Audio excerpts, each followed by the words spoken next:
La leyenda cuenta que Coatlicue, diosa de la tierra, quedó embarazada milagrosamente al guardar un ovillo de plumas en su vientre. Sus 400 hijos y su hija Coyolxauhqui sintieron deshonra y marcharon a matarla.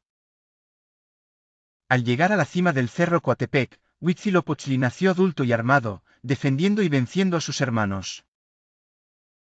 La gestación y la conspiración. En la cima del cerro de Coatepec, la montaña de las serpientes, habitaba Coatlicue, la diosa de la tierra y la fertilidad.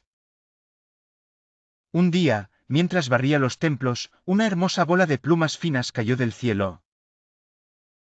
La guardó bajo su falda y, al poco tiempo, se dio cuenta de que había quedado embarazada.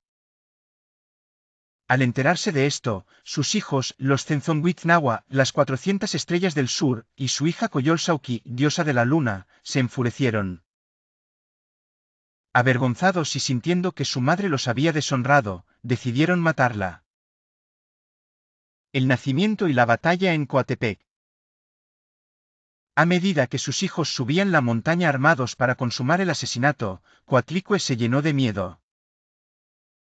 Sin embargo, Huitzilopochtli, el dios del sol y de la guerra, la consoló desde su vientre diciéndole que no tuviera nada que temer. Justo cuando los atacantes llegaron a la cima, Huitzilopochtli nació milagrosamente. Salió completamente armado, portando su escudo, dardos turquesa y la Xiucoatl, la serpiente de fuego. Enfrentó a sus hermanos con furia implacable.